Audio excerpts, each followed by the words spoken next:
Hi guys! Welcome back to my channel. And this time, nagawa ako ng first impression review.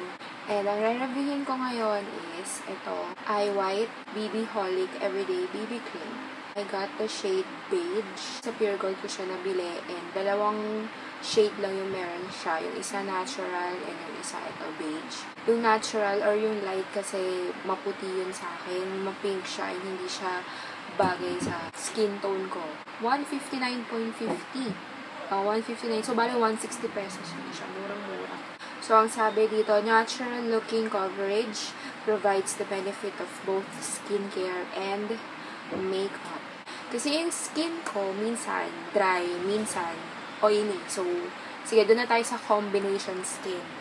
Pag malamig, dry na dry yung skin ko, especially dito sa part na to, sa nose. And sometimes oily, lalo na dito sa nose and, ayun, dito sa T-zone, lalong-lalo na dito sa ilong ko. Sobrang mag-oil yan, my God. And meron akong favorite na BB cream, yung sa Missha, yung Missha Perfect Cover BB Cream. Meron akong video na ginamit ko yun, so if you want to check it out, ilalagay ko yun sa description box or sa card, dito or dito. Basta, ilalagay ko siya. Ganyan yung itsura niya. So, parang ang light pa nga nito sa akin, itong beige eh.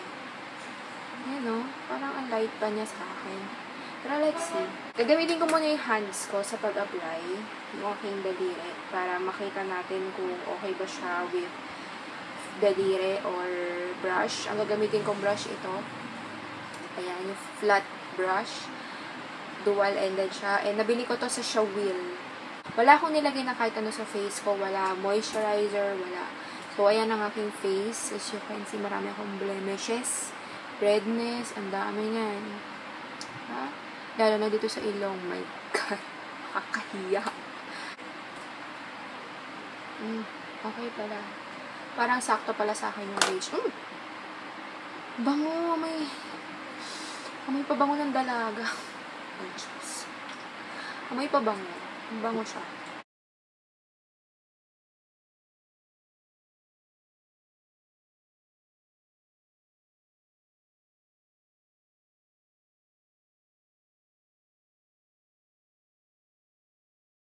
Sakto sa akin yung beige. So, half side muna yung nilalagyan ko para ma-compare natin sa kabila.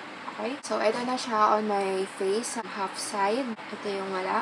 As expected sa mga BB cream, like most of the BB cream na na-try ko, parang skin mo din siya pero much better. So, ito parang wala lang nangyari. Brighten up nyo rin yung face ko as you can see.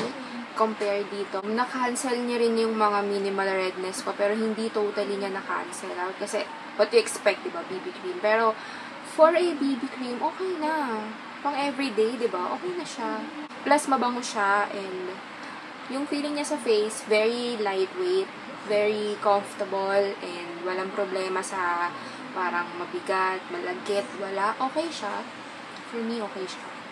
So, ayan, tatapusin ko na yung left side ng aking face. And this time, gagamit ako ng brush.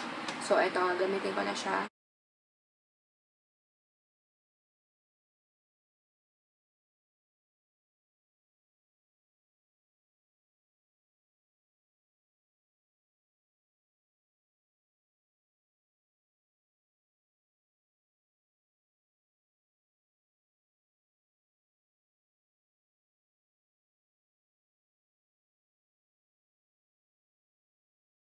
Okay, tapos ko na siya i-apply sa aking face. Okay siya. Not bad. Minimal coverage lang siya and barely there. Natural lang yung magiging kalalabasan niya. Don't expect na may coverage sa BB cream. Titingnan natin tong Eye White kung okay siya sa oily skin. So, tatapusin ko lang yung makeup ko. I'll be right back with my initial thoughts. I go dark sa lips kasi kulay yung aking face kahit dark.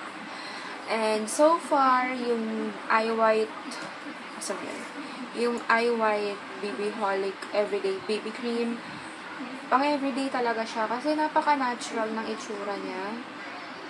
And parang wala nga lang, parang naka-powder nga lang ako eh. So, okay siya, pang everyday. By the way, nag-powder lang ako sa aking T-zone kung saan ako usually nag-o-oil up. And ang ginamit kong powder is yung Avon Ideal Luminous Pressed Powder in Oriental.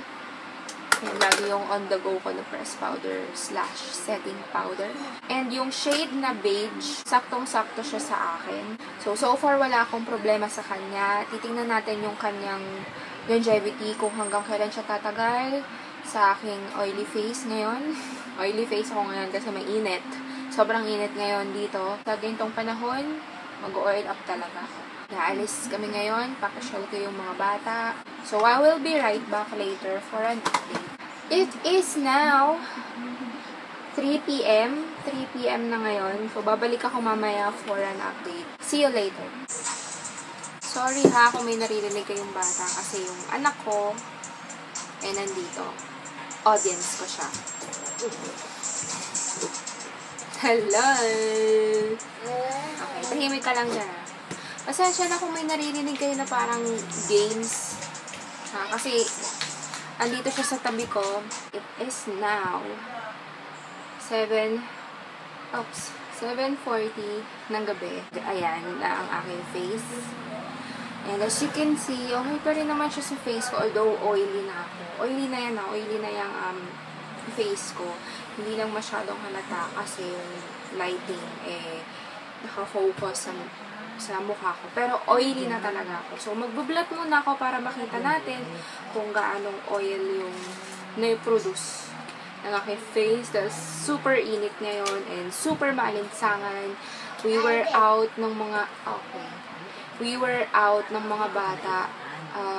Siguro, after kong mag-makeup kaninang mga 3, bandang 3, mga 30 minutes after nun, lumabas na kami and napakainit. Ngayon lang kami, kakauwi lang namin. So, magbablot lang muna ako. Oh my God, ang pangit na lips ka.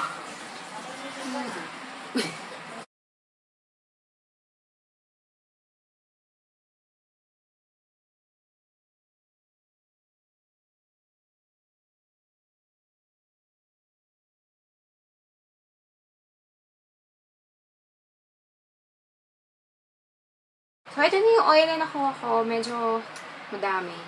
Pero may kasama ng pawis yan, kaya ganyan. So far, wala naman ako naging problema sa BB cream. Although, natural lang naman na mag-oil up talaga yung face ko kasi super init talaga ngayon, maalinsangan. For the amount ng oil, ito, tolerable pa to sa akin eh. Hindi pa gaanong ka-shiny or super oily yung face ko. Kung nagmamadali ka or on the go, yung parang there's nothing on your face talaga. Kung gusto niyo yung mga ganong tipo ng makeup, eto talaga yon. Plus, hindi siya bothering sa face, walang malagkit, hindi siya mabigat sa face. Super lightweight talaga siya. And natural looking, I like it, natural looking. Plus, mabango siya, mabango yung amoy niya, amoy pandalaga talaga. Pabango ng dalaga. Sayang, 2 shades lang yung meron sa kanya. BB cream lang naman siya eh, diba? Hindi mo naman i-expect na maraming shades. Pero at least 3, expect niya na minimal coverage.